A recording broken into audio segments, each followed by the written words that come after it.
Every time this country breaks, they say the same thing. We're working on it. Be patient. But here we are, weeks into a shutdown. And the only thing working is the suffering. The Senate voted, sure, but now we're waiting on the House, which means that we are technically still shut down.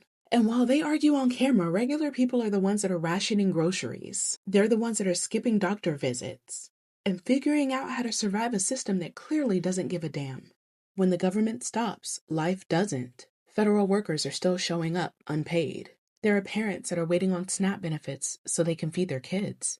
The elderly as well. There's so many people that can't eat right now. There are Americans waiting on checks and watching their rent due dates fly by.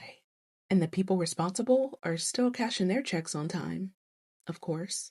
If I'm not mistaken, this is the longest shutdown in history. Hundreds of thousands of people have gone without pay for over a month. Airports fell apart, families fell behind. And politicians still call it negotiation? Bruh, what? Now, tell me again how this is the greatest country in the world. So, me being me, I want to help in any way possible. So, let's talk healthcare. This time around, I keep hearing about the ACA and people's premiums skyrocketing and things of that nature. And I think I found a resource. I've been watching a bunch of videos, doing some research, and there's another option called direct primary care, or DPC. You pay your doctor directly. Now, just give me a second before you shut me down. There's no insurance, no middlemen, no surprise bills. Now, I just want to tell you a quick story. Just give me a minute, please. There was a woman in Kansas who was paying almost $900 a month for health insurance, and that was before her deductible kicked in. She switched to the DPC practice that only charged her like $80 a month. That included unlimited visits, telehealth, labs, and even medications at cost. By the end of the year, she saved nearly $9,000. And for the first time, she said her doctor actually listened to her. It's probably because the doctor doesn't work for the insurance company. No offense to you physicians that are out there that do take insurance. I'm just trying to help my community. But let's be frank, this is the kind of care that this country should have offered all of us from the beginning. You can find a DPC physician at this website, dpcfrontier.com. It's a free map built by doctors, but these doctors believe that medicine should serve the people and not the profits. So let's talk about food insecurity, because that's another worry for a lot of Americans.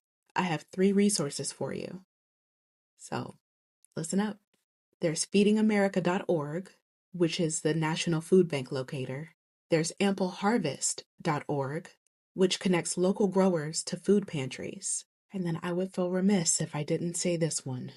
USA.gov/food help. And that lists the emergency programs that are still running during the shutdown. This shutdown is not the exception, it's the blueprint. Because when people are desperate, they're easier to control.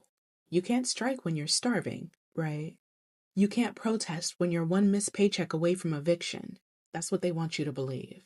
What they call democracy feels more like neglect. And the truth is that America was never great. It was just better at hiding how broken it's always been.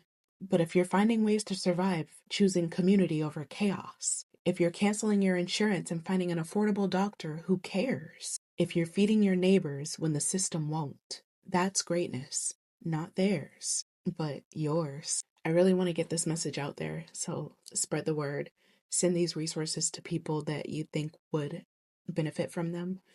And let me know what y'all think.